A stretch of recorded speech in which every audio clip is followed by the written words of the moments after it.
تیسرا پارہ سورہ بقرہ، پارے کا دوسرا رکوع یہاں سے شروع رہا ہے، دوسرا ختم ہو کر تیسرا شروع ہو رہا ہے، اور سورہ بقرہ کا 35واں رکوع شروع ہو رہا ہے۔ یہاں تک گفتگو آپ کے سامنے ہو چکی تھی، اور آیت الکرسی کے بعد یہ واضح کیا گیا تھا کہ اللہ اپنے دوستوں کو روشنی کی طرف بلاتا ہے، یعنی اپنے چاہنے والوں کو۔ ولیجن کے معنی اردو میں دوست کہیں گے، عربی میں چاہنے والا ہی کہیں گے۔ اور ظلمات کی طرف بلاتا ہے، وہ شیطان ہے، اس کا گروہ ہے۔ ان آیتوں میں اس کی مثال پیش کی گئی ہے۔ ان مثالوں سے یہ واضح ہو جائے گا کہ شیطان کیسے بلاتا ہے اور اللہ والے اللہ کی طرف کیسے بلاتے ہیں۔ دو مثالیں دی گئی ہیں، بلکہ تیسری آیت میں بھی مثال ہی پیش کی گئی ہے۔ اللہ سے بندے کا تعلق ان مثالوں سے مضبوط ہوتا ہے، اور مثالوں سے جب تک توحید دل میں نہ بیٹھ جائے، ہماری عبادات میں جان نہیں آتی۔ ہم نماز تو پڑھتے ہیں، لیکن بہت سے لوگ سوال کرتے ہیں کیا فائدہ نماز پڑھ کے؟ ان کو یہ پتہ نہیں کہ نماز سے کیا فائدہ۔ دنیا میں عبادات بہت سے لوگ کرتے ہیں، لیکن ان عبادات میں لذت کم لوگوں کو ملتی ہے۔ عبادات سے لذت حاصل ہونے کے لیے قلب میں انابت اور رجوع چاہیے۔ انابت اور رجوع اور تقوی کے بغیر نمازوں میں لذت نہیں۔ ایک نماز ہے، اگر قاموا الی الصلاۃ قاموا کسالى، کھڑے ہوئے نماز میں تو کاہلوں کی طرح کھڑے ہوئے، دل نہیں لگ رہا۔ اور ایک نماز وہ ہے جس کے بارے میں آقا کا ارشاد یہ ہے، جعلت قرۃ عینی فی الصلاۃ، میری آنکھوں کی ٹھنڈک نماز میں ہے۔ راتوں کی نیند پسند نہیں قیام کے مقابلے میں، اور یہاں کھڑا ہونا پسند نہیں ہے۔ اتنا بڑا فرق کیوں ہے کہ وہاں انابت ہے، رجوع ہے، تقوی ہے۔ ایک بات دماغ میں بار بار آ رہی ہے، اگرچہ اس سے متعلق نہیں ہے۔ مدینے کے سفر میں گائیڈ تھا، بہت ہی اللہ والا، اس نے بہت سی مقامات کی زیارت کروایا، بتایا، باغ سلمان دکھایا، بیر عریض دکھایا۔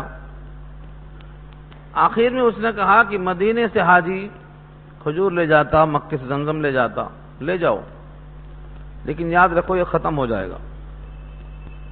زمزم پی کر، کھجور کھا کر ختم کر دیں گے۔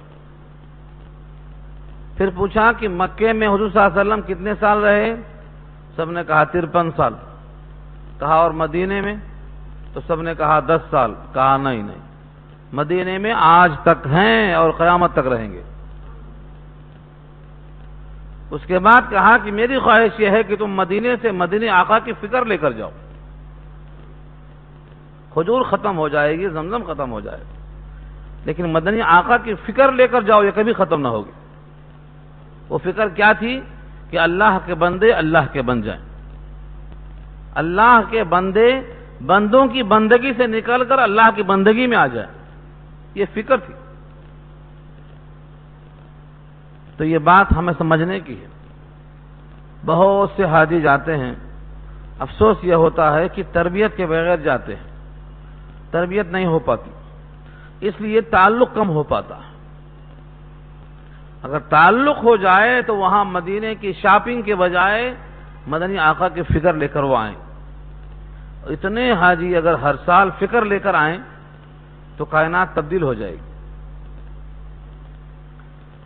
تو یہ سب کیوں نہیں ہوتا؟ کیونکہ ہمیں شعوری ایمان حاصل نہیں ہے۔ آج کی ان 3 مثالوں میں انشاءاللہ آپ کو احساس ہوگا کہ شعوری ایمان کیا چیز ہے۔ باطل کس طرح سر اٹھاتا ہے اور حق کس طرح اس پر چھا جاتا ہے۔ الم تر، کیا آپ نے دیکھا نہیں، الی الذی، اس شخص کی طرف، حاج ابراہیم فی ربی، محاجہ کیا جس نے، حاجہ محاجہ کیا، محاجہ کے معنی حجت بازی، حجت کے بعد یعنی دلیل پیش کیا، حجت پیش کیا، فی ربہ، ابراہیم کے رب کے بارے میں ابراہیم کے سامنے حجت پیش کیا۔ کیا کہا؟ یہ بعد میں آئے گا۔ کیوں پیش کیا اس نے حجت؟ ان آتاہ اللہ الملک، یہ ہے وجہ، اللہ نے اس کو ملک دیا ہے۔ آتاہ اللہ، دیا ہے اس کو اللہ نے، الملک، ملک کے نشے نے، یعنی ملک عطا کرنے والے رب کو فراموش کر کے اسی رب کے خلاف حجت پیش کر رہا ہے۔ معلوم ہوتا ہے کہ عطا سے انسان مغرور ہو جاتا ہے، عطا سے انسان مغرور ہو جاتا ہے۔ اللہ نے ملک دیا تھا تو اس ملک کی قدر کرنا چاہیے، لیکن بجائے ملک کی قدر کرنے کے ملک دینے والے کے خلاف بحث کر رہا ہے۔ ان آتاہ اللہ الملک،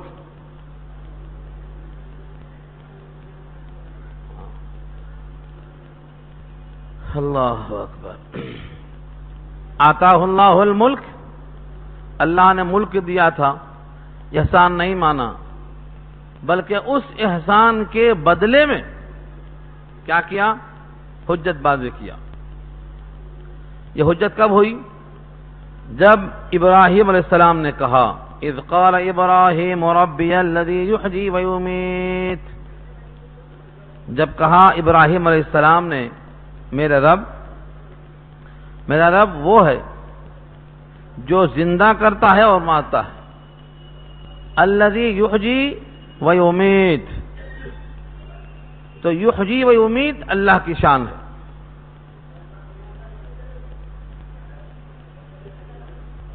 ان کو ان کے حال پہ چھوڑ دو، ان کو ان کے حال پہ چھوڑ دو۔ ابراہیم جیسے وفادار کی زبان سے اللہ کا تعارف ہوتا ہے، ربی الذی یحیی ویمیت، میرا رب وہ ہے جو زندہ کرتا ہے اور مارتا ہے۔ اب شیطان کیا کہتا ہے؟ شیطان کا نمائندہ نمرود ہے، ابراہیم سے محاجہ کرنے والا نمرود بادشاہ ہے۔ وہ کہتا ہے یہ کون سی بڑی بات ہے زندہ کرنا اور مارنا؟ قال انا احجی و امید، انا احجی، انا کے معنی میں، اردو میں انا بمانا میں، احجی زندہ کرتا ہوں، وہ امید اور مارتا ہوں۔ اس کو سمجھ میں نہیں آیا کہ مارنا کسے کہتے اور زندہ کرنا کسے کہتے، اور میں افسوس سے کہتا ہوں کہ یہ ہم میں سے بہتوں کو نہیں معلوم، غلط فہمی ہو جاتی ہے۔ ان کو تو یہاں چھوڑو، خود اپنے سے محاسبہ کر لیں گے پہلے۔ اکثر دماغ میں کیا آتا ہے؟ یہ میرا بیٹا، یہ میری بیٹی، میری بیٹی کے واسطے یہ، میرے بیٹے کے واسطے یہ۔ اللہ نے کہا یہ تیرا بیٹا اور تیری بیٹی کیسے ہوئے؟ تو نے پیدا کیا، سوال کیا اللہ نے، سورہ واقعہ پڑھ لو، اَأَنْتُمْ تَخْلُقُونَهُ أَمْ نَحْنُ الْخَالِقُونَ، تم پیدا کرتے ہو یا ہم؟ ظاہر یہ ہے، یہاں بتانے کا منشا یہ ہے تم پیدا نہیں کرنے والے ہو، پیدا تو ہم کرتے ہیں۔ تین اندھیریوں میں بنا کر باہر ہم نے بھیجا، اور تمہارا بیٹا، تمہاری بیٹی اور ہم غائب۔ یہ در حقیقت اللہ کا بندہ ہے، ہمارے پاس امانت ہے۔ اسی وجہ سے اللہ نے فرمایا تم صرف ایک بوند ٹپکاتے ہو، اس کے بعد تمہارا کوئی کام نہیں ہے، سب ہم کر کے دیتے ہیں۔ خلقہ من نطفہ، خلقہ فقدرہ ثم السبیل یسرہ ثم اماتہ فاقبرہ ثم اذا شاء انشرہ۔ تم کیا کیے؟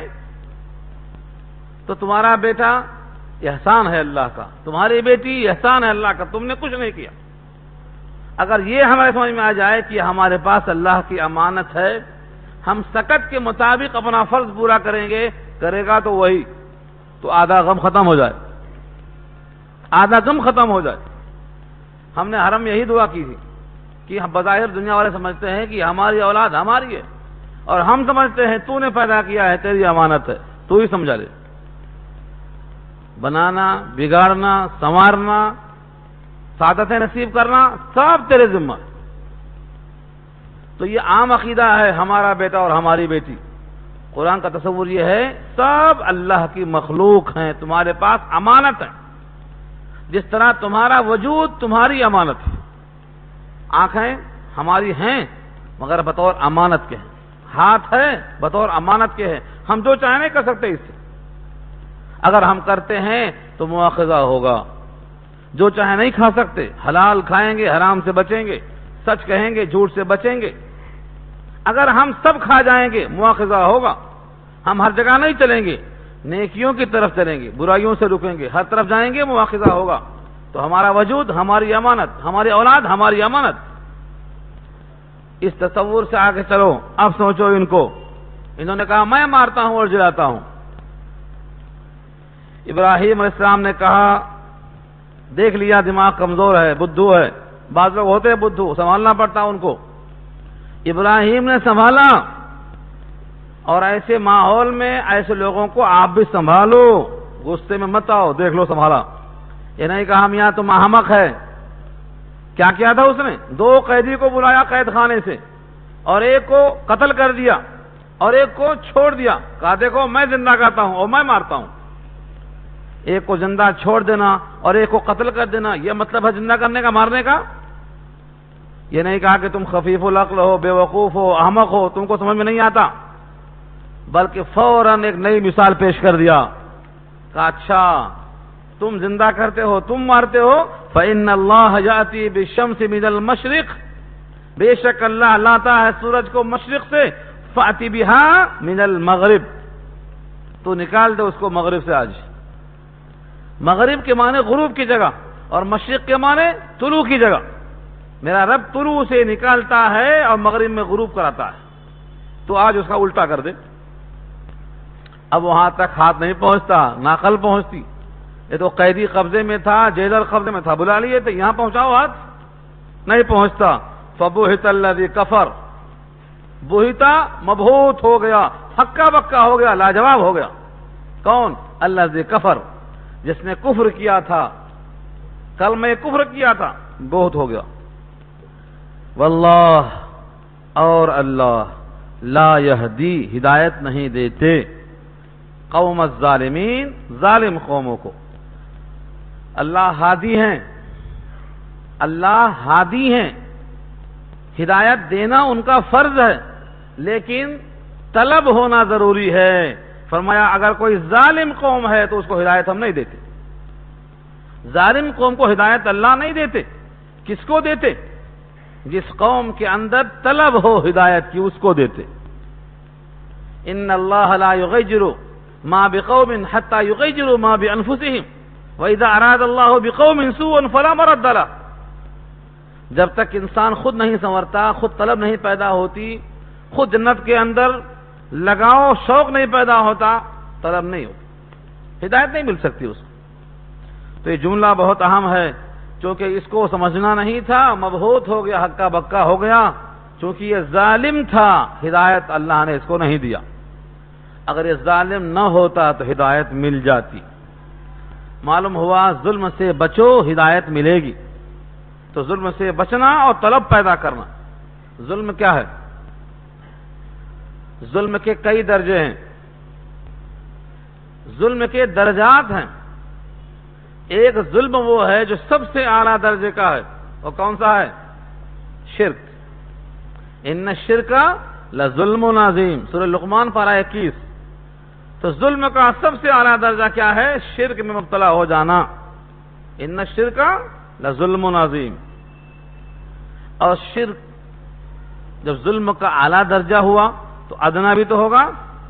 کہاں ظلم کا ادنا درجہ یہ ہے کہ آدمی اپنے اوپر ظلم کر لے، ظالم لنفسہ، فمنهم ظالم لنفسه ومنهم مقتصد ومنهم سابق بالخيرات بإذن اللہ.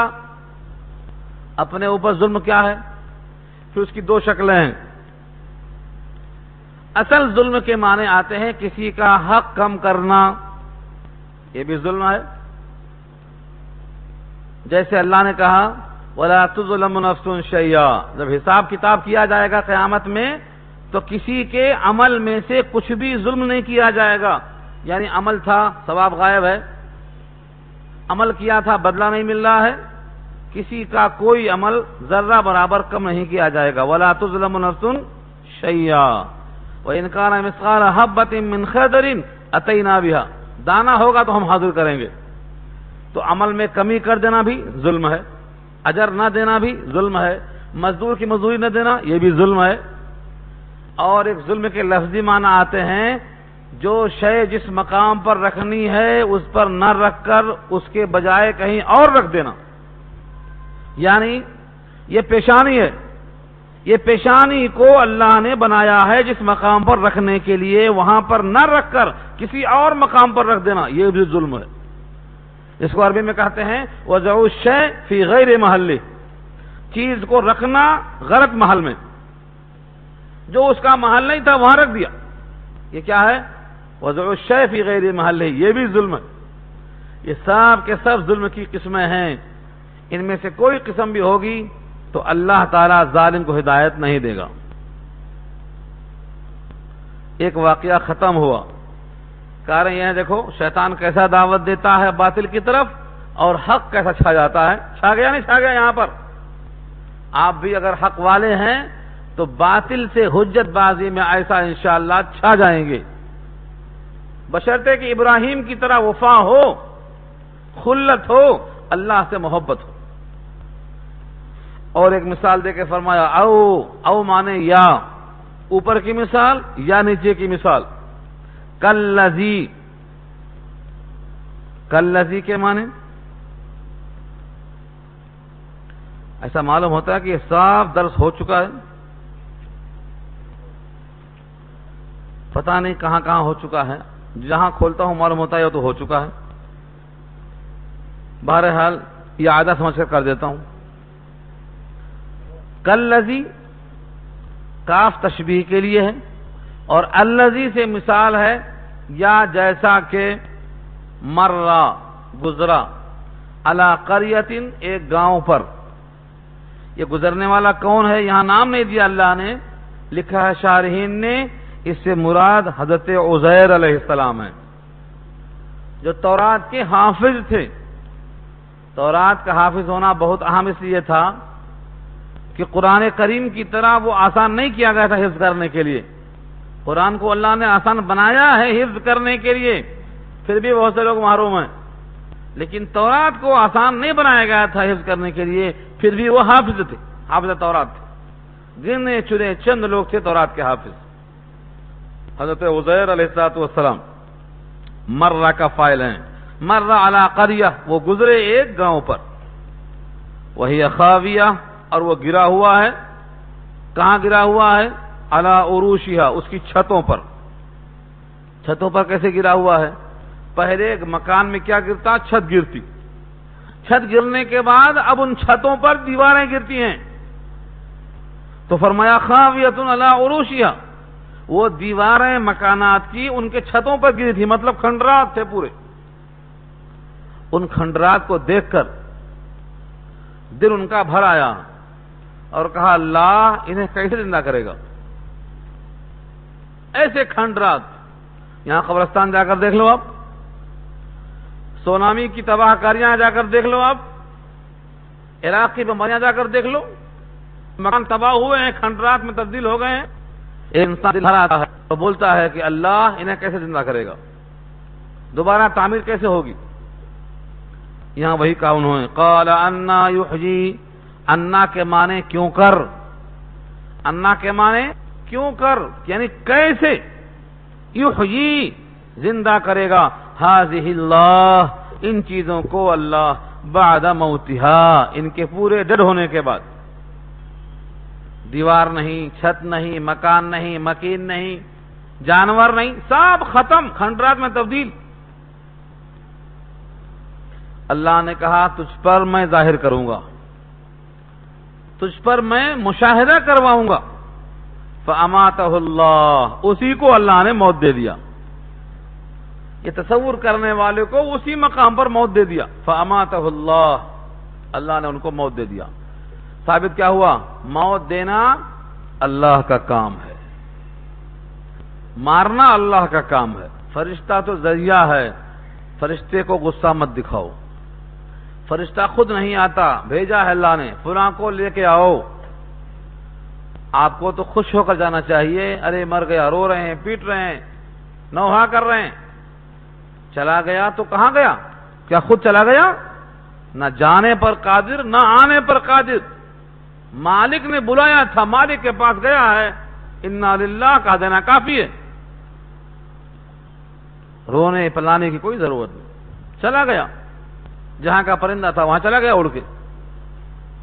فَأَمَاتَهُ اللَّهُ، اللہ نے موت دے دیا ان کو۔ 100 عام، 100 سال۔ 100 کے معنی 100 اور عام کے معنی سال، 100 سال تک وہیں پڑے رہے۔ اب ظاہر یہ ہے کہ جو آدمی 100 سال تک مر جائے گا اس کی ہڈیاں کہاں رہیں گی؟ مٹی کے اوپر آدمی رہے گا۔ مٹی کی تاثیر کیا ہے بتایا تھا میں؟ مٹی میں آدمی رکھ دو، آدمی کو کھا جاتی۔ اس کے اندر لوہا رکھ دو، لوہے کو کھا جاتی۔ اس کے اندر کپڑا رکھو، کپڑے کو کھا جاتی۔ جو انسان محنت کا کام کرتا ہے مٹی میں رہ کے نا، اس کا بھیجا بھی کھا جاتی، ان کو عقل نہیں رہ جاتی، ختم ہو جاتی پوری، یہ مٹی کھا جاتی، اس کی خاصیت ہے یہ۔ تو اللہ نے 100 سال تک کی موت دے دیا تو کیا ہوا؟ مٹی انہیں بھی کھا گئی، پورا کھا گئی۔ ثم بعثہ، پھر اللہ نے ان کو اٹھایا۔ یہ دیکھو لوگ کہتے ہیں مرنے کے بعد اب وہی زندہ ہوں گے، یہاں چانس نہیں ہے۔ دیکھو یہاں چانس، اللہ جس کو چاہے زندہ کر سکتا ہے، وہ تو قادر مطلق ہے۔ ہاں عام انسانوں کو نہیں اٹھائے گا، جس کو چاہے اٹھا سکتا۔ ثم بعثہ، ان کو اٹھا کے کھڑا کر دیا اور سوال ان سے ہی کیا، قال کم لبثت، قال کم لبثت، پوچھا کتنے سال تم ٹھہرے اس زمین پر؟ تو کیا جواب میں کہتے ہیں؟ لبثت یوما او بعض یوم، یومن، یومن ایک دن، او بعض یوم یا دن کا کچھ حصہ۔ 100 سال گزر گئے اور کیا بولتے ہیں؟ ایک دن یا ایک دن کا کچھ حصہ۔ دنیا کی حقیقت سمجھ میں آئی؟ جب آدمی مر جاتا ہے، مرنے کے بعد جب اللہ پوچھتے ہیں دنیا میں کتنے دن رہے، تو بولتا یا اللہ ایک دن تو تھے، خالی ایک دن تھے۔ یہ صرف یہی نہیں ہے، سب کہیں گے یہی۔ دنیا بہت طویل دکھائی دیتی ہے، وہ کہیں گے ارے دنیا میں اتنا لمبا قیام ہے، کم کھانا، کم غذا لینا، کم عیش کرنا، کیسے ہو سکتا ہے یہ؟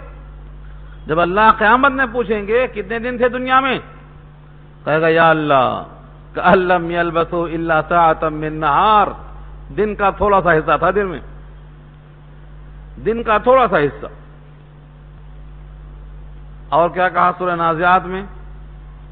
عشیۃً او ضحاہا، عشیۃً او ضحاہا، ایک شام تھے یا ایک صبح تھے، پورا دن تو صحیح نہیں۔ تو دنیا میں انسان کی پوری مدت کتنا ہے؟ آخرت کے مقابلے میں نہیں، یوں ہی ایسا معلوم ہوگا دنیا میں تو ہم ایک ہی دن تھے، بعض دن تھے۔ یہ دنیا کی بے ثباتی کا عالم ہے۔ یہاں ایک روایت سناتا ہوں، حدیث میں آتا ہے اللہ تعالیٰ ایک بندے کو بلائیں گے اور کہیں گے کہ تم نے دنیا میں تکلیفیں جھیلی ہیں؟ کہے گا اے اللہ دنیا کی کوئی تکلیف باقی نہیں ہے جو میں نے نہیں جھیلا، دنیا کی ہر تکلیف برداشت کیا، کوئی باقی نہیں ہے۔ اس کو کہیں گے اللہ کہ اس کو ایک جنت کی ہوا کھلا کے لے آؤ، ایک ڈبکی دکھا کے لے آؤ۔ اس کو ڈال کے نکالیں گے، پوچھیں گے تم نے کبھی تکلیف اٹھایا ہے؟ کہے گا رب تیری قسم میں نے کبھی تکلیف کا منہ نہیں دیکھا ہے. کیوں؟ جنت کی ایک ہوا سب بھلا دے گی، بھلا دے گی. اور اسی حدیث میں دوسرا جز یہ ہے کہ ایک آدمی کو بلائیں گے جو دنیا میں عیش کرتا تھا، دنیا کے تمام خوبیوں سے مالا مال تھا. اللہ پوچھیں گے تم نے دنیا میں کبھی تکلیف جھیلا؟ کہے گا اللہ تیری قسم دنیا میں ہمیشہ آرام کیا ہوں.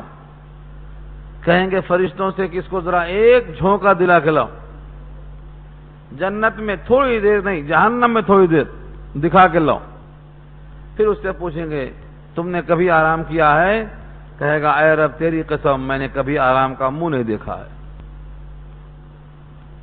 جنت آجا کہ آزار نباشت کسیرا با کسے کار نباشت. تو جنت میں جانے والا دنیا کی ہر مصیبت سیکنڈوں میں بھول جائے گا، اور جہنم میں جانے والا دنیا کے ہر عیش کو منٹوں میں بھول جائے گا، اور دنیا کا قیام ایک شام ایک صبح کے برابر محسوس ہوگا. یہاں سے نکلتا ہے یہ لم یلبثوا الا عشیۃ او ضحاھا. دو تین آیتیں ہیں، ایک مقام پر نہیں کئی مقام پر ہیں. بہرحال اس واقعے سے ثابت ہو رہا ہے، سوال جواب بتایا ہے اللہ نے تاکہ بندہ غور کرے. 100 سال زمین پر پڑا رہنے والا کھڑا ہو کر بولتا ہے لبستا کے جواب میں کہ میں تو ایک دن تھا یا ایک دن سے بھی کم تھا. قال بل لبست 100 عام. اللہ نے کہا نہیں بلکہ تم ٹھہرے تھے 100 سال. 100 سال تھے، تم کو نہیں معلوم. فانظر الى طعامك وشرابك لم يتسنه وانظر الى حمارك. اللہ کی شان دکھائی دیتی ہے. جس گدھے پر سوار تھے وہ گدھا مٹی کا ڈھانچہ بن گیا، اور جو کھانا توشہ بنا کر لے گئے تھے، جو شربت نچوڑ کر ساتھ لے گئے تھے، وہ ایسا بنا ہوا ہے تازہ کا تازہ. یعنی جو جلدی سڑنے کی چیز تھی وہ 100 سال کے بعد تازہ ہے، اور جو زندہ گدھا تھا وہ مر کر کے مٹی کا حصہ بن چکا ہے. قدرت ہے اللہ کی، وہ جو چاہے کرے. فعال لما یرید ہے. فانظر دیکھو غور سے، الی طعامک اپنے کھانے کی طرف، وشرابک اپنے مشروبات کی طرف. لم یتسنہ بمعنی لم یتغیر، ان کے ذائقے میں ان کے بو میں لم یتغیر.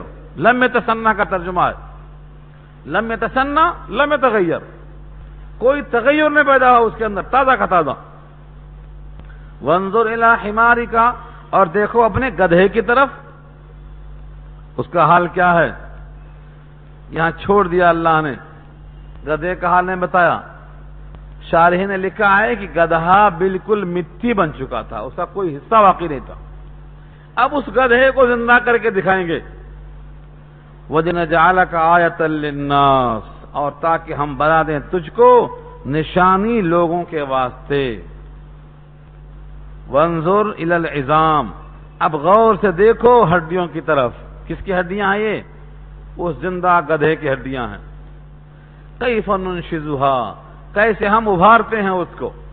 ننشزھا انشزا ینشزو انشاز کے معنی ابھارنا، نئی اٹھانا. کیف ننشزھا کیسے ہم اس کو تیار کرتے ہیں ڈھانچے کو. اس کے جو ہڈیاں بکھری پڑی تھی ڈھانچہ تیار ہو گیا. ثم نکسوہا لحما لحم کے معنی گوشت. نکسوہا کسا ان سے بنا ہے، پہنایا ہم نے اس کے اوپر، اب گوشت چڑھا دیا اللہ نے. فلما تبین لہ جب واضح ہو گیا اس بندے کے سامنے پورا تیار، قال اعلم کہا میں خوب جانتا ہوں ان اللہ علی کل شیء قدیر، اللہ ہر شے پہ قادر ہے. اللہ ہر شے پہ قادر ہے. تازہ کھانا 100 سال تک تازہ ہی رہے، اور زندہ گدھا 100 سال کے بعد مٹی ہو جائے. اس مٹی کو گوشت سے پہلے ہڈیوں کا ڈھانچہ بنایا، گوشت چڑھا دیا، جان ڈال دیا، تیار ہو گیا. جو اللہ اس گدھے کو ایسا بتدریج کھڑا کر کے دکھا سکتا ہے، وہ سارے انسانوں کو مٹی سے بنا سکتا ہے یا نہیں بنا سکتا ہے؟ یہ ہے سوال. شعوری ایمان ہے۔ یہاں تک دو مثال تھی، ایک تو مثال تھی نمرود کی ابراہیم کے محاجے کی، اور ایک مثال تھی حضرت عزیر کے دل میں تمنا دیکھنے کی۔ اب تیسری مثال سنو، رب کریم کے سامنے خلیل خواہش کرتا ہے، خلیل سے مراد اللہ کا دوست۔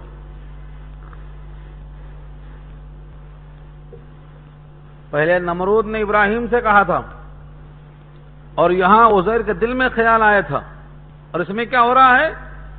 ابراہیم جیسا خلیل وفادار اللہ سے پوچھتا ہے، اللہ آپ مردوں کو زندہ کیسے کریں گے؟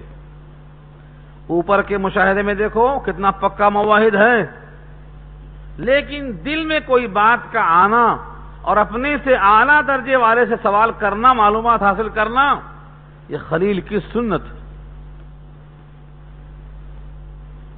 مدینے کے اندر مسجد نبوی میں جو درس ہوتے ہیں، حلقے ہوتے ہیں، ہم ان حلقوں میں بیٹھ کر سنتے تھے اور سوال کرتے تھے۔ کیوں؟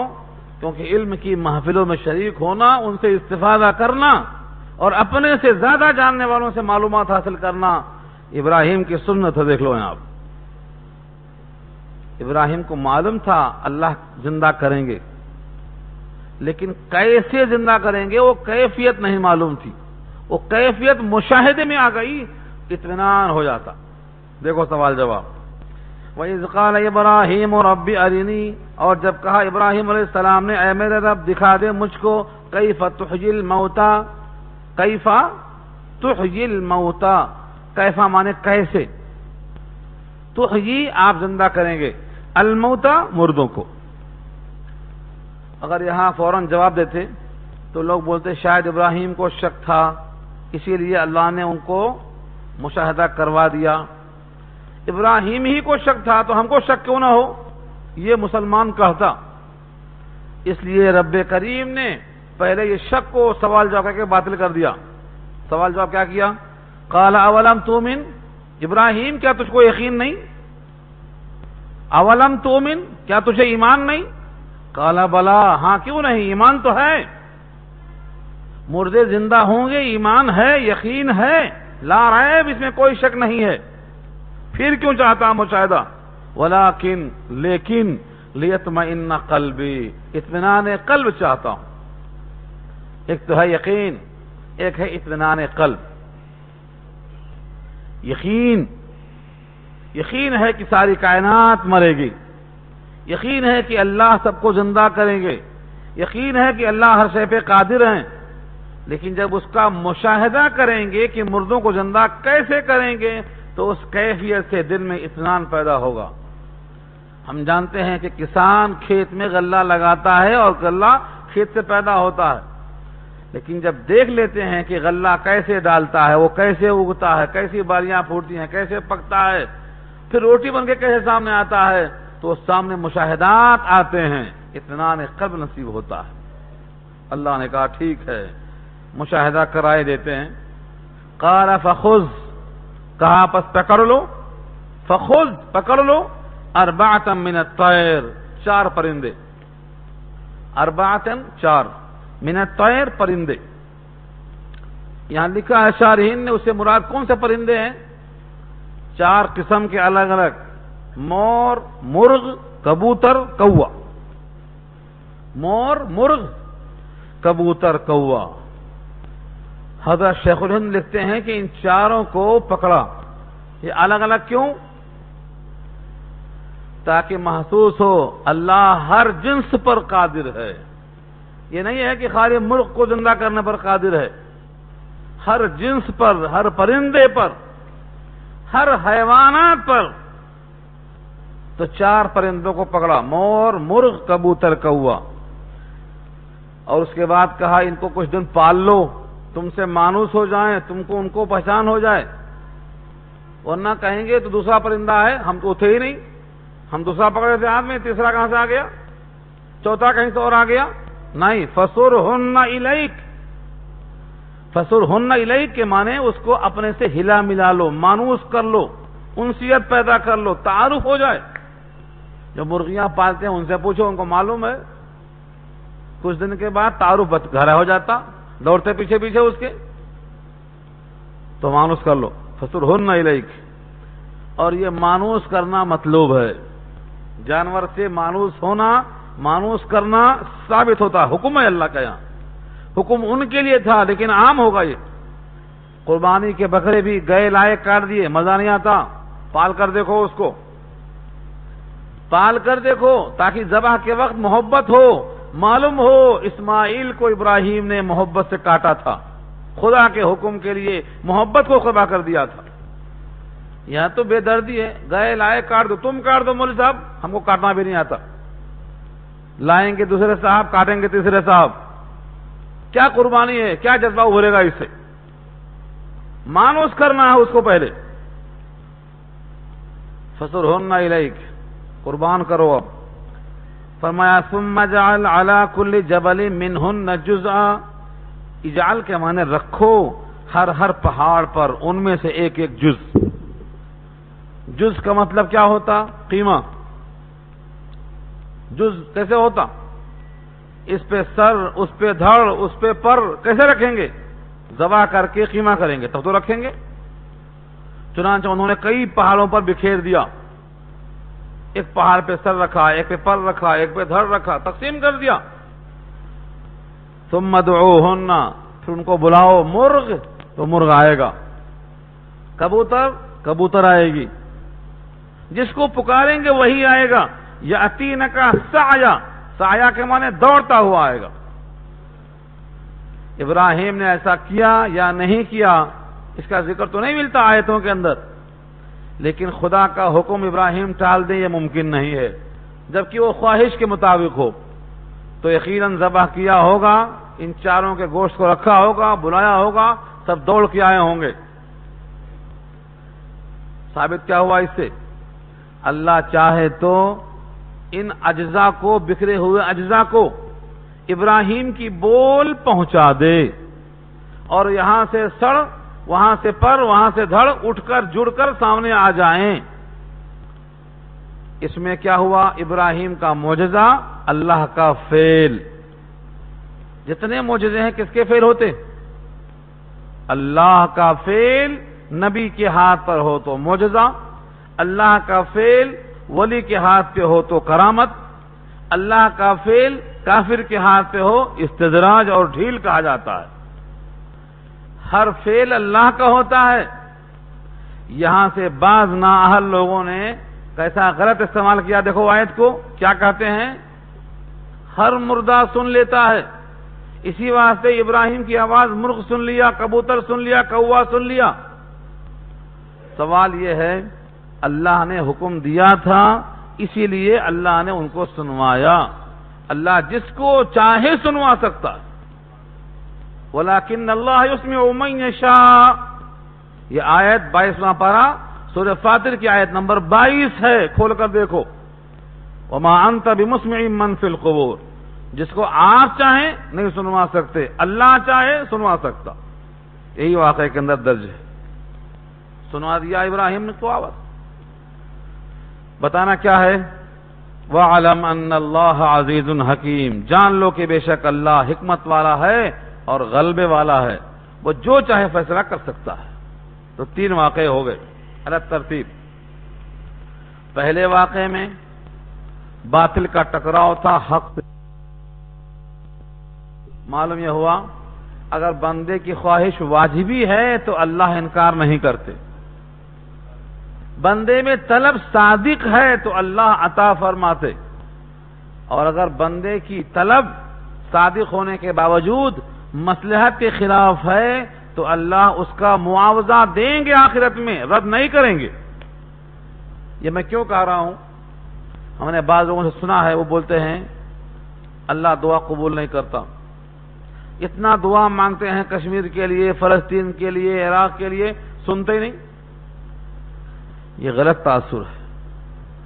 اگر دعا میں مصلحت ہے اللہ سنتے ہیں۔ مسجد نبوی کے قریب میں ایک مسجد اجابہ ہے، وہاں پر نبی صلی اللہ علیہ وسلم نے 3 دعائیں کی تھی، ان 3 میں سے 2 مقبول ہوئی اور تیسری کو اللہ نے مصلحت کی بنا پر روک لیا، جواب نہیں دیا۔ پہلی دعا تھی کہ میری امت پوری کی پوری غرق ہو کر نہ مر جائے، عالمگیر عذاب میں نہ مر جائے۔ اللہ نے اسے قبول کر لیا کہ یہ نہ غرق ہوگی نہ یہ حرق ہوگی، نہ چلے گی نہ غرق ہوگی۔ میری ساری امت گمراہی پر جمع نہ ہونے پائے، قبول کر لیا اللہ نے۔ ہمیشہ ایک جماعت حق پر قائم رہے گی قیامت تک کے واسطے۔ میری امت میں جھگڑا نہ ہونے پائے، اس کا جواب نہیں آیا۔ کیا کہیں گے آپ؟ نبی کی دعا اللہ قبول نہیں کرتے؟ کیا کہیں گے اس کے جواب میں آپ؟ یہ کہیں گے کہ اللہ کے حکمت کے اور اللہ کی مشیت کے خلاف کوئی بات جب ہوتی ہے تو اللہ اس کو اس کا اجر آخرت میں دیتے ہیں اور دنیا میں اس کو چھوڑ دیتے ہیں۔ دعا کے مقبول ہونے کا تیسرا طریقہ یہ بھی ہے، تو اس کا نام ہے مسجد اجابہ۔ دو دعا قبول ہوئی، یہ امت پوری کی پوری گمراہ نہیں ہو سکتی، یہ امت پوری کی پوری نہ جل سکتی نہ غرق ہو سکتی۔ اس امت پر سابقہ امتوں کی طرح مسخ والا عذاب بھی نہیں آ سکتا کہ چہرے مسخ ہو جائیں، جیسے پچھلا حصہ ہے سر کا اگلا حصہ ایسا ہو جائے، یہ نہیں ہو سکتا اس امت پر۔ دعا مقبول ہے، تو یہ خیال کرنا غلط ہے کہ اللہ نہیں سنتے، قبول نہیں ہوتی، بلکہ اس کا اجر اللہ محفوظ کر دیتے ہیں، یہ سمجھنا چاہیے۔ تو اللہ کی یہ حکمت ہے، اللہ غالب ہیں، حکمت والے ہیں، اپنے حکمت کے مطابق بندوں کی خواہشیں پوری کرتے ہیں۔ مشاہدہ مانگا ابراہیم نے، عطا کر دیا۔ مشاہدہ مانگا تھا حضرت موسیٰ نے، تو کیا کہا؟ تم نے مانگا تھا اے اللہ میں آپ کو دیکھنا چاہتا ہوں۔ کیا کہا؟ یہ بھی تو ہے کریم اللہ، اللہ سے بات کرنے والے صحابہ تورات ہیں۔ کیا کہا تھا؟ رب ارینی کیف تحیی الموتى، تو دکھا دیتے فٹ سے، جیسے یہاں دکھا دیا۔ رب ارینی کہا ہوتا رب ارینی کیف تحیی الموتى، تو دکھا دیتے ابراہیم کی طرح، ان کو بھی دکھا دیتے۔ لیکن انہوں نے کیا کہا تھا؟ رب ارینی انظر الیک، اے رب مجھے دکھا دو، میں آپ کو دیکھنا چاہتا ہوں۔ اللہ نے کہا لن ترانی، تم مجھے دیکھ نہیں سکتے۔ تو مطالبہ مرضی کے خلاف تھا، مقبول نہیں ہوا، تو کیا کہیں گے آپ؟ ایک دعا نہیں، دو دعا نہیں، ہزاروں مثالیں ملیں گی آپ کو۔ ان کی شان کے موافق سوال ہوگا تو جواب ملے گا۔ ہمارے چھوٹی کتابوں میں ایک لطیفہ ہے، ایک فقیر گیا بادشاہ کے پاس، کہا بادشاہ 1 روپیہ دے دے۔ کہا میاں بادشاہ سے 1 روپیہ مانگتے ہو یا بادشاہ کی توہین کرتے ہو تم؟ کہا اچھا اتنا غرور ہے تو دے دے، حکومت بادشاہ دے دے۔ کہا کان پکڑ کے اس کو باہر کر دو۔ کہا جواب دینا پڑتا پہلے۔ کہا تمہارے دونوں سوال بیجا تھے، پہلا سوال میری شان کے خلاف اور دوسرا سوال تیری حیثیت کے خلاف۔ تو بندے کو خیال کرنا پڑتا، بندہ بھی سوچ کر مانگے۔ ابراہیم کی طرح کہے گا تو مشاہدہ ہو جائے گا، اور موسیٰ کی طرح کہے گا تو کہیں گے لن ترانی، تم مجھے دیکھ نہیں سکتے۔ پھر کیا ہوا؟ بڑی خواہش کیا، بڑا اصرار کیا، تو تفصیل تو آپ پڑھ چکے ہیں۔ اللہ نے کہا اس پہاڑ کو دیکھ لو، اگر پہاڑ پر نگاہ جم گئی تو گویا تم نے مجھے دیکھ لیا۔ پہاڑ پہ تجلی ہوئی تو پہاڑ بھی جل گیا، موسیٰ بھی گر کے بے ہوش پڑے ہوئے تھے۔ کیوں؟ اب معلوم ہوا سوال بیجا تھا۔ کیا مطلب بیجا ہونے کا؟ یعنی اللہ کو دنیا میں دیکھا نہیں جا سکتا، لیکن نبی تھے، بات رکھ لیا اللہ نے ان کی، گویا تم نے مجھے دیکھ لیا اگر تم نے پہاڑ کو دیکھ لیا۔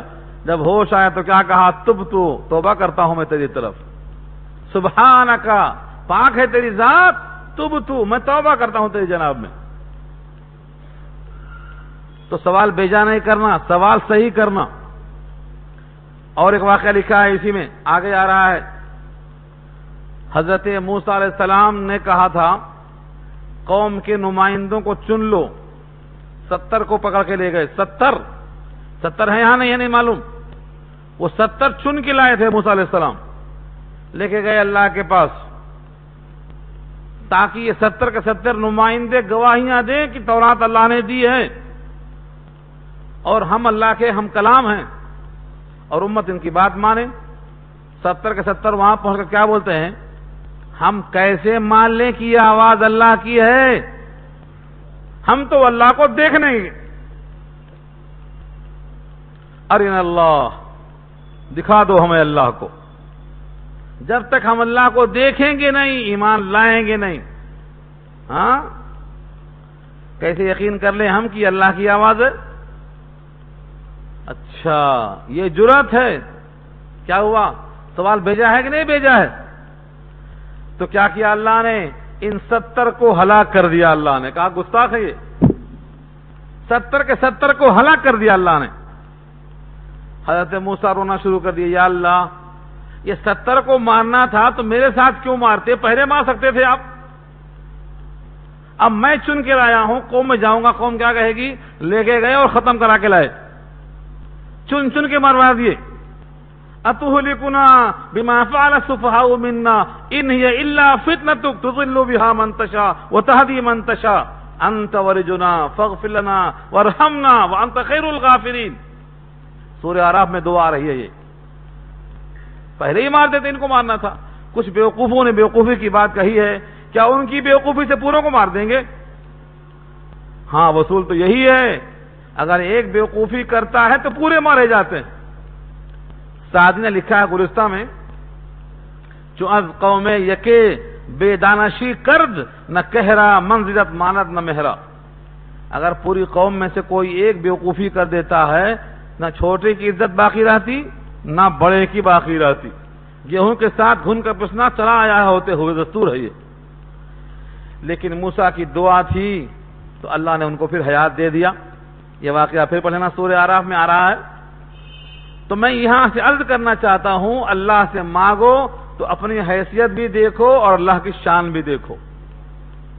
حدیث میں آتا ہے، اللہ سے مانگو، جو مانگو دیتا ہے، جوتے کا تسمہ بھی دیتا ہے، لیکن طریقے سے مانگو۔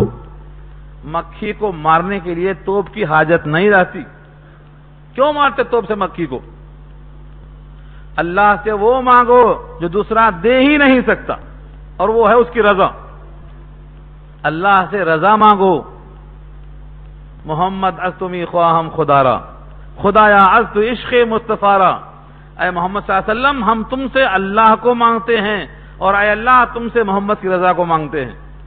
یعنی جو چیز اللہ ہی دے سکتا ہے وہ چیز پہلے مقدم ہے، اور جب اللہ کی رضا حاصل ہو جاتی تو ساری کائنات تیری ہو جاتی۔ یہ جہاں چیز ہے کیا؟ لوح و قلم تیرے ہیں، کہ محمد سے وفا تو نے تو ہم تیرے ہیں۔ یہ جہاں چیز ہے کیا؟ لوح و قلم تیرے ہیں۔ تو اللہ کی رضا مانگ لو، سب آپ کا ہے۔ مگر کیا کرتے ہم؟ نوکری مانگتے، پیسہ مانگتے، گھر مانگتے، یہ مانگتے، وہ مانگتے۔ اس سے کیا ہوتا؟ اتنا ہی ملتا۔ اور رضا مانگ لو تو وہ ہمارا، ہم اس کے۔ من کان للہ کان اللہ لہ۔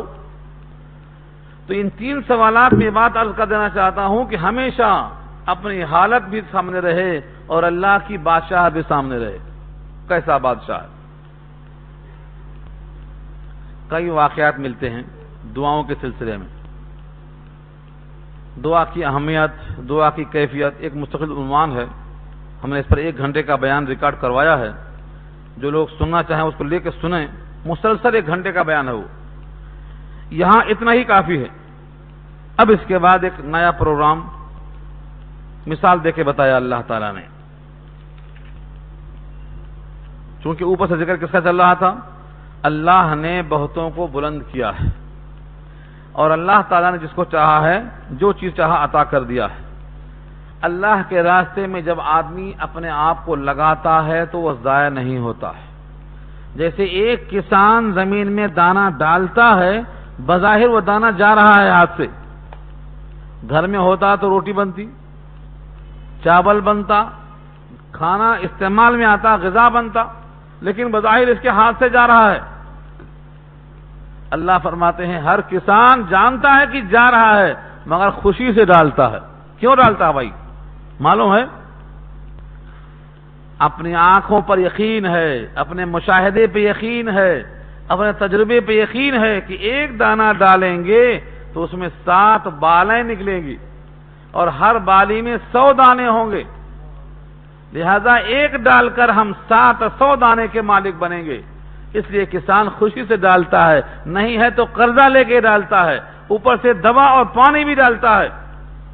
اپنی زمین نہیں ہے تو غیروں کی زمین لے کے ڈالتا ہے۔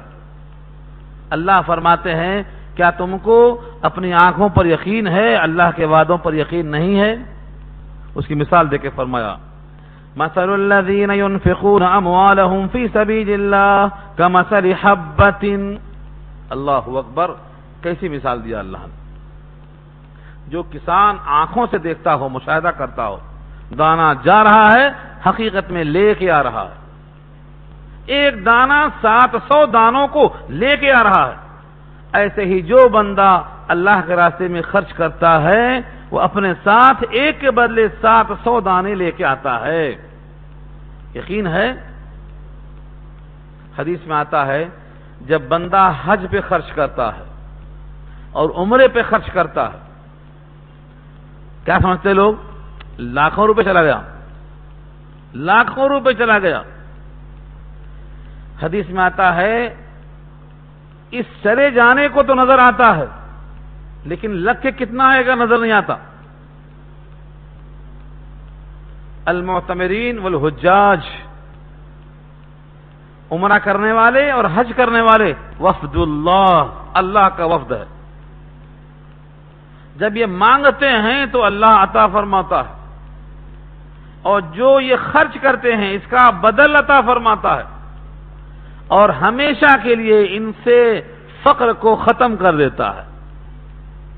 اب یہ فقیر نہیں ہوں گے، ہمیشہ غنی رہیں گے۔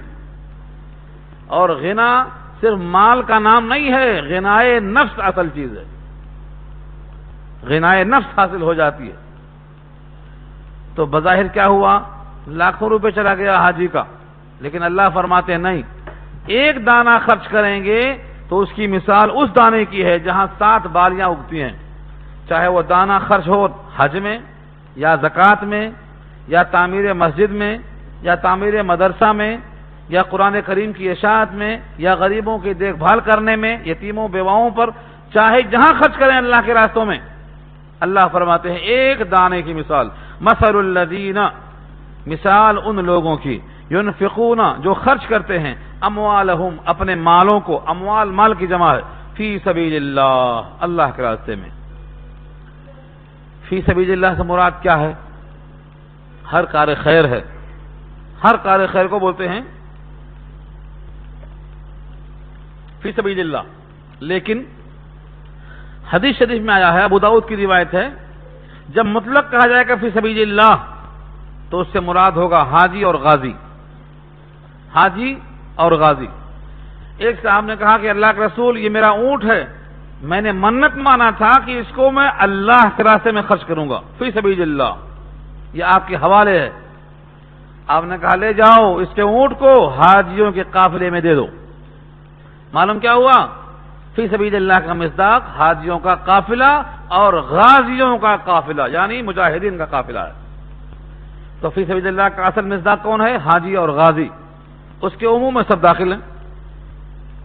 کمثل حبۃ، جیسے مثال ہے ایک دانے کی، انبتت، اگایا اس ایک دانے نے، 7 سنابل، 7 بالیں، 7 سنابل جمع ہے سنبلہ کی، سنابل 7 بالیں، فی کل سنبلۃ، ہر بالی میں ہیں 100 حبہ، 100 دانے، گن کر دیکھ لو، گن کر دیکھ لو۔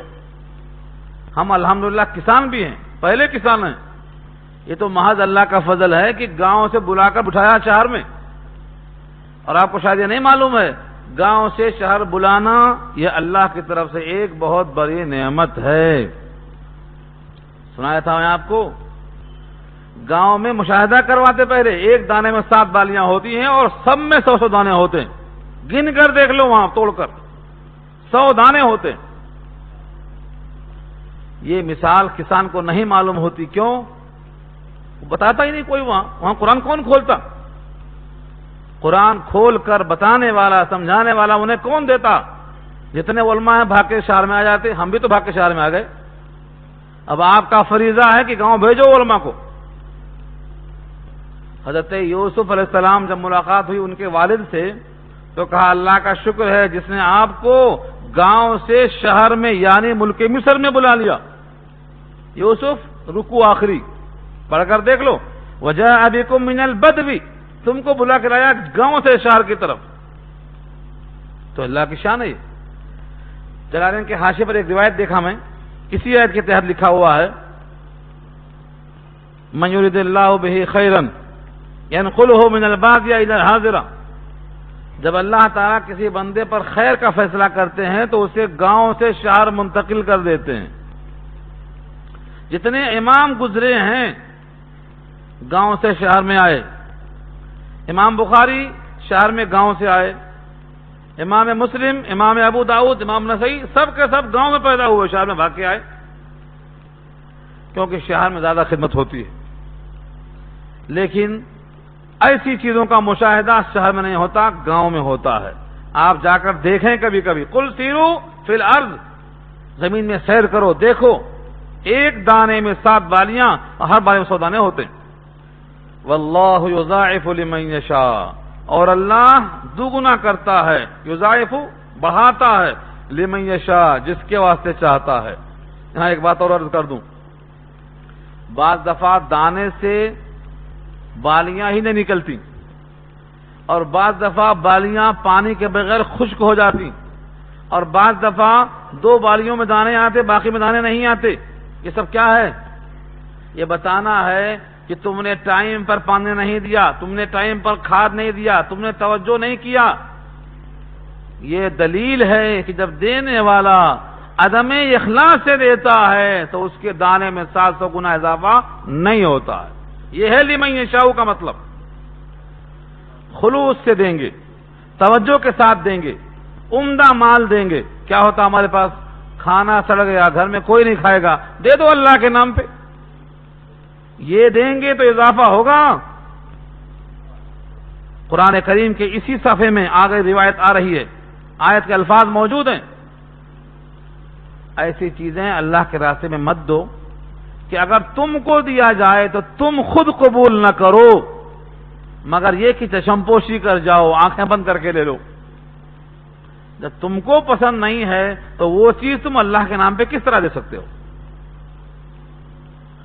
تو یہ ہے اصل میں یضاعف لمن یشاء، جتنا خلوص ہوگا، جتنا محبت ہوگی، جتنی عطا ہوگی، اتنا اللہ اضافہ فرمائیں گے۔ حدیث میں آتا ہے جب زکوٰۃ وصول کرنے جاؤ تو لوگوں کے اونٹ سے، گھوڑوں میں سے بہترین مال چن کے مت لو، نہ سب سے خراب لو نہ سب سے عمدہ لو، بیچ کا لو، خراب مت لو، منع فرما دیا۔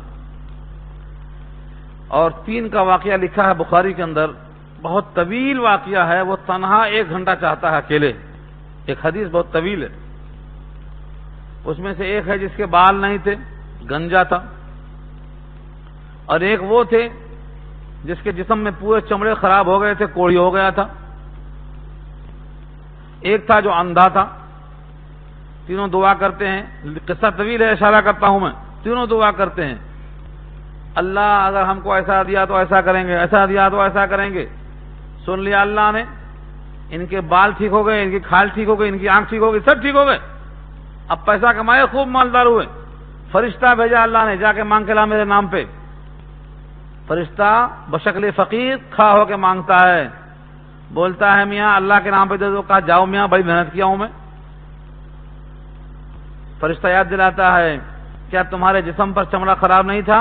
کہا کب کی بات کر رہے ہو تم، میں تو پیدائشی خوبصورت ہوں، بھول گیا سب۔ تو وہاں کیا ہوا؟ سب نے انکار کیا۔ تو فرشتے نے کیا بد دعا کیا؟ جیسے تم تھے اللہ تمہیں ویسا ہی کر دے۔ تو جو جیسا تھا پھر ویسا ہو گیا۔ اس میں سے ایک تھا جس نے کہا حقیقت میں ایسا میں تھا، تم جیسا کہہ رہے ہو، مجھ پہ اللہ نے کرم فرمایا ہے، یہ ساری عطا اللہ کی ہے، یہ پورا مال اللہ کا ہے، جو چاہے لے جاؤ۔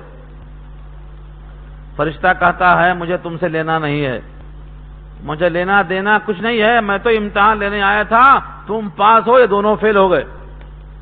یہ قصہ طویل ہے، بخاری میں درج ہے، اس لیے بولتا ہوں اللہ کے نام پہ پھٹا ہوا مت دو، اور اللہ کے نام پہ اترا ہوا سڑا ہوا کھانا مت دو۔ ایسی چیز پیش کرو جو تمہیں اگر دی جائے تو تم خوش ہو جاؤ۔ چوتھے پارے کی پہلی آیت میں اللہ نے فرمایا لن تنالوا البر حتی تنفقوا مما تحبون، تم بر کو، تقوی کو، اللہ کے قرب کو اس وقت تک نہیں پا سکتے ہو جب تک کہ وہ نہ خرچ کر دو جو تمہارا محبوب ہے۔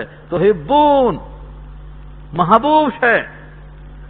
ایک صحابی نے کہا میری محبوب شے میرا باغ ہے، میں قربان کرتا ہوں اس وعدے پر کہ میں اللہ کا قرب حاصل کر رہا ہوں۔ اے نبی آپ گواہ بن جائیے۔ وہ باغ بھی دیکھ کے آیا ہوں مدینے میں، دکھایا گیا یہ باغ، یہی باغ ہے وہ ابو دہدہ کا۔ جب یہ آیت نازل ہوئی تو انہوں نے پیش کر دیا اللہ کے جناب میں۔ آج ہمارے اندر ان آیتوں کو سمجھنے کا وقت ہی نہیں ہے، اس پر عمل کرنے کا جذبہ ہی نہیں ہے، اور ماحول اتنا کشیدہ ہے کہ کوئی کرنا چاہے تو اس کا مذاق اڑائیں گے، لوگ ہنسی اڑائیں گے اس کی۔